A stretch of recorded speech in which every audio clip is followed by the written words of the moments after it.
आज इस डोली की पावन धरा पर आप सब पधारे हुए, आप सबसे एक ही निवेदन करना चाह रहे हैं कि आपके अपने इस किसान के बेटे थान सिंह जी ने आपकी समस्याओं को देखते हुए आपकी मांग को उठाने के लिए इतनी शानदार व्यवस्था के साथ साथ आपके खाने और पीने का भी इंतजाम कर दिया है। आप दोनों हाथ खड़े करके ये विश्वास दिलाओ कि आप आर या पार की लड़ाई के मूड में हो कि नहीं हो। अगर आप आर पार की लड़ाई के मूड के अंदर हो तो भी सच्चे मन से भाई थान सिंह जी डोली को विश्वास दिलाना कि अगला कदम अपन लोगों को क्या उठाना है। प्रशासन कान खोलकर सुन ले, हम हनुमान बेनीवाल के सिपाही हैं, कभी पीछे मुड़कर देखने वाले नहीं हैं। जो कहते हैं वो खुला कहते हैं, खुला चैलेंज देते हैं। हमारे मन के अंदर कोई खोट नहीं है। यहाँ के जवानों की, किसानों की जो प्रमुख समस्या है काले पानी की, दूषित पानी की, उनकी मांगों को लेकर आज आपका भाई थान सिंह डोली आपके हक और अधिकार की लड़ाई लड़ रहा है। भाइयों, ये लड़ाई थान सिंह अकेले की नहीं है, ये लड़ाई इस 3 या 4 गांवों की लड़ाई नहीं है। भाइयों, इस लूणी नदी के अंदर जो पानी आ रहा है, ये पानी ठेठ कचबुज तक जाता है। इसके अंदर हमारा बालोतरा, सिंदरी, गुड़ामालानी सबके खेत खराब हो रहे हैं। यह रासायनिक पानी इन नदी के माध्यम से पूरे क्षेत्र को बर्बाद कर रहा है।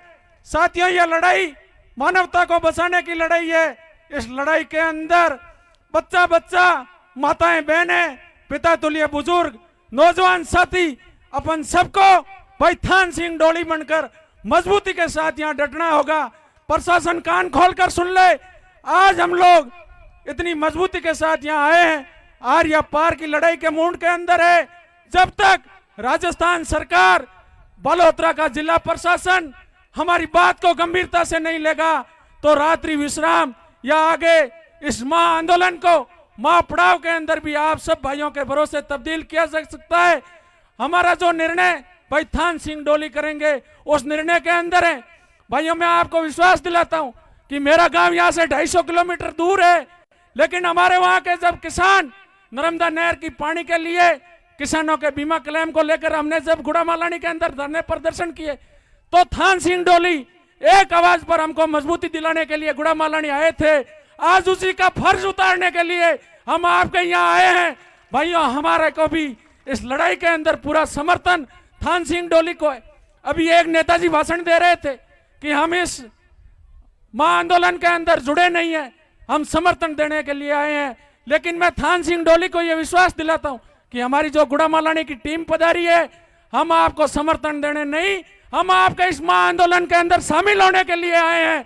जब तक थान सिंह डोली इसी जगह डटा हुआ रहेगा तो हम सब थान सिंह डोली बनकर भाई थान सिंह के साथ मजबूती के साथ खड़े रहेंगे। भाई थान सिंह जी का जो डिसीजन होगा वह हम सब का डिसीजन होगा और थान सिंह जी डोली का डिसीजन आपके यहाँ जो नजदीक के 10-15 गांव हैं जो बड़ी तकलीफ के अंदर गुजर रहे हैं, जिनके घर पानी के अंदर डूब गए, यहाँ के विद्यालय, सरकारी विद्यालय पानी के अंदर डूब गए, यहाँ के बच्चों के भविष्य खराब हो रहे हैं, शिक्षा को लेकर जो स्कूल नहीं खुल रहे हैं, उन सब की चिंता भाई थान सिंह डोली को है। इसलिए आप थान सिंह जी को कमजोर मत होने देना। दोनों हाथ खड़े करके भाई थान सिंह को यह विश्वास दिलाओ, थान सिंह आप संघर्ष करो। माताएं बहनें सभी, थान सिंह डोली आप संघर्ष करो। राजस्थान सरकार होश में आओ, राजस्थान सरकार होश में आओ, बालोतरा जिला प्रशासन होश में आओ, बालोतरा जिला प्रशासन होश में आओ। होश में आकर यहाँ के किसानों और जवानों की सूध लो। भाइयों, इस महा आंदोलन के अंदर आप सबको मजबूती दिखानी होगी। भाइयों, जब भारत देश आजाद हुआ था उस टाइम भी लाल बाल पाल जैसे गरम दल की फौज हुआ करती थी, तो हम भाई थान सिंह डोली के उस गरम दल की फौज की सेना के सिपाही हैं। आपको चिंता करने की आवश्यकता नहीं। आज से हमें यहाँ लाठी खानी पड़े या सीने पे गोली खानी पड़े, पीछे नहीं हटेंगे। आपके साथ आपका नेतृत्व करने के लिए अग्रिम पंक्ति के अंदर खड़े रहेंगे। यह विश्वास आपके यहाँ डोली, अराबा, कल्याणपुर क्षेत्र के लोगों को हम दिलाने के लिए आए हैं। और हमें विश्वास है कि धरने और प्रदर्शन वही लोग कर सकते हैं जिनका जमीर जिंदा है, जिनका हृदय मजबूत है। हम तो हनुमान बेनीवाल की सेना के सिपाही हैं, जिन्होंने हमने को लड़ना सिखाया।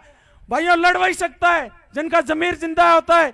उमेदाराम बेनीवाल, भाई थान सिंह डोली और हम सब ने मिलकर पिछले 5-7 वर्षों में बाड़मेर, जैसलमेर, बालोतरा के किसान जवान के हक और अधिकार की लड़ाई बड़ी मजबूती के साथ लड़ी। उसी का परिणाम है आज बाड़मेर, जैसलमेर, बालोतरा का सांसद यहां से जीत कर देश की विधानसभा में गया। अगर उसने संघर्ष नहीं किया होता तो आज वहां कोई और जाता। उसी संघर्ष का परिणाम है भाई थान सिंह डोली को भी एक दिन सफलता जरूर मिलेगी। लेकिन आज का यह मंच गैर राजनीतिक मंच है। थान सिंह डोली को कोई तरह का चुनाव नहीं लड़ना। एमएलए, एमपी के चुनाव हो गए, छोटी लड़ाइयां थान सिंह डोली की अभी कोई है नहीं। अभी तो मानवता को बचाने के लिए, यहाँ के जवानों और किसानों के हक और अधिकार की लड़ाई लड़ने के लिए थान सिंह डोली आगे आया है। मैं आप सबसे यही निवेदन करता हूं कि आप एक नहीं, हजारों थान सिंह डोली तैयार हो जाना। प्रशासन की हिम्मत नहीं आपको तू भी कर सके। इसलिए भाइयों, इस मानवता की लड़ाई के अंदर अपन सबको थान सिंह डोली का कंधे से कंधा मिलाकर सहयोग करना है।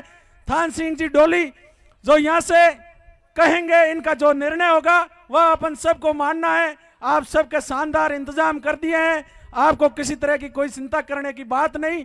हम सब लोग मजबूती के साथ रहेंगे। और जो ये महाआंदोलन दूषित पानी को लेकर है, जब तक उचित मार्गदर्शन में राजस्थान सरकार का कोई भी प्रतिनिधित्व करने वाला व्यक्ति या बालोतरा के जिला प्रशासन का कोई भी मजबूत व्यक्ति यहाँ तक आकर बात नहीं कर लेता, तब तक अपना यह संघर्ष और ये महाआंदोलन जारी रहेगा। बहुत बहुत धन्यवाद। जय हिंद, जय भारत। थान सिंह डोली आप संघर्ष करो। थान सिंह डोली आप संघर्ष करो। बहुत बहुत धन्यवाद। माता की। आज ये जोधपुर का दूषित पानी से इस गांव और गली पृथ्वी को बचाने के लिए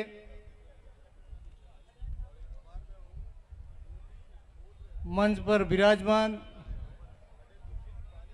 हमारे माननीय विधायक रवाना हो चुके हैं, हरीश चौधरी जी, लक्ष्मण जी डेलू, पूर्व मंत्री गोपाराम जी और तमाम सरपंच, जिला परिषद, पंचायत समिति सदस्य, वार्ड पंच और सामने विराजमान पिता तुल्य बुजुर्गों, माताओं, बहनों और पत्रकार बंधुओं, आज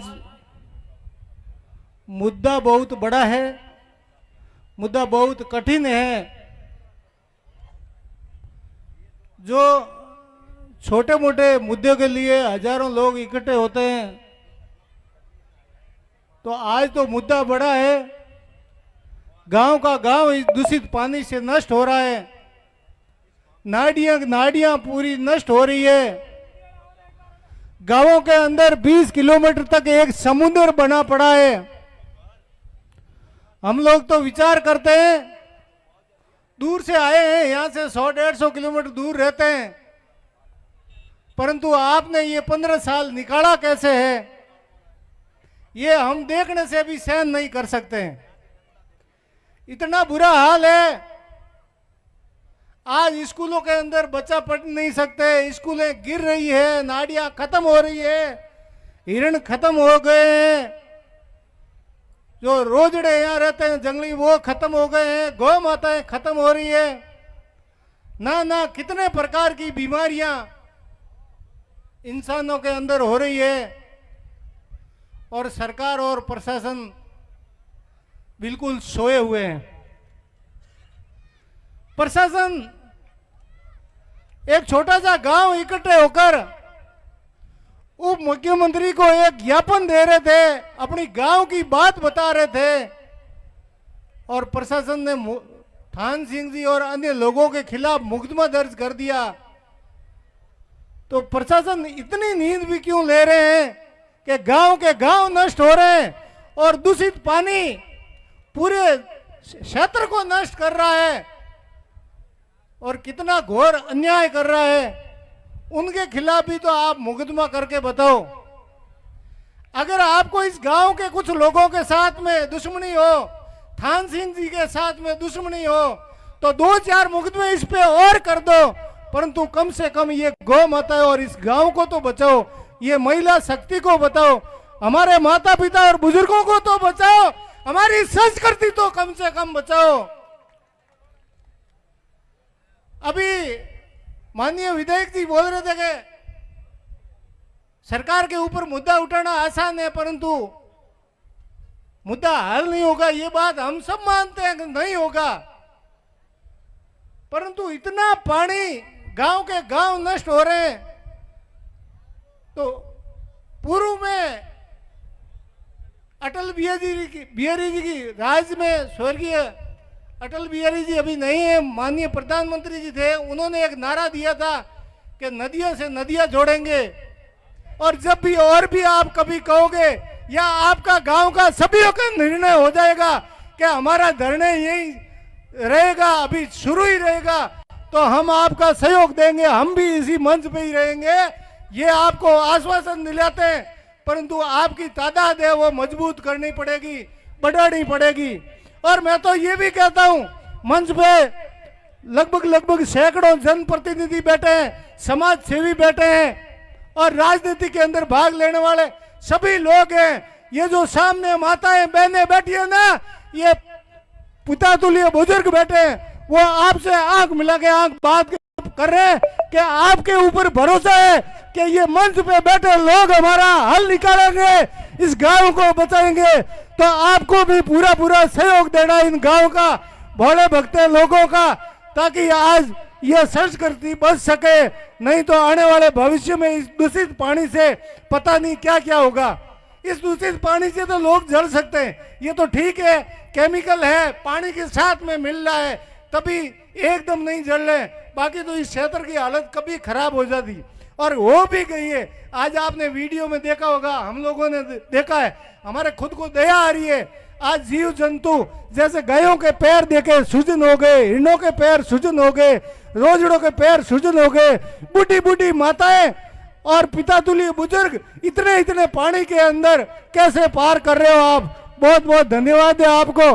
बाकी इतनी मुसीबत झेलना भी मुश्किल है, परंतु हम तो 100-150 किलोमीटर वो दिन याद करके आए हैं कि जैसे हमारे पूर्व पीढ़ियों के अंदर भी बूढ़े लोग होते थे, कोई परिवार मुसीबत में आता था, 20-50 किलोमीटर दूर होता था, तो पुराने लोग अपने घर के पास बचाते थे, घर के पास खेत देते थे, घर के पास गांव में बचाते थे।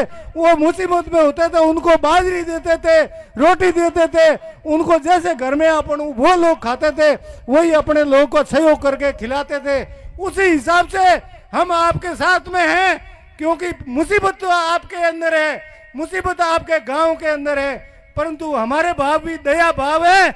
हमारे दया भाव के हिसाब से हम भी 150 किलोमीटर चलकर आपके बीच में आए हैं कि हमारे भाइयों का गांव कैसे बचाया जाए, नाड़ी कैसे बचाया जाए, जीव जंतु कैसे बचाया जाए, हिरण को कैसे बचाया जाए, रोज को कैसे बचाया जाए, 36 कौम को कैसे बचाया जाए, मातृ शक्ति को कैसे बचाया जाए और पिता तुल्य बुजुर्गों को कैसे बचाया जाए, इसको लेकर हम यहाँ आए।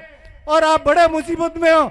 हमने एक वीडियो भी देखा था, लोग जाने के बाद में जो पूरी जिंदगी करके आदमी चले जाते हैं, वो भी वीडियो देखा था कि आदमी को दफनाने के लिए भी आपका यहाँ रास्ता नहीं है। इससे ज्यादा क्या हो सकता है, अंतिम यात्रा के लिए भी रास्ता नहीं है। तो मैं तो सभी जनप्रतिनिधि जितने समाज सेवी बैठे हैं उनको भी धन्यवाद देते हूँ, आप आए हो और आगे भी ये लोग टकटकी लगा के आपके ऊपर विश्वास करके मंच की तरफ देख रहे हैं, तो इनका विश्वास करके इस गांव का भला करे, ऐसा काम करना। बहुत धन्यवाद। जय हिंद, जय भारत, जय वीर तेजा जी।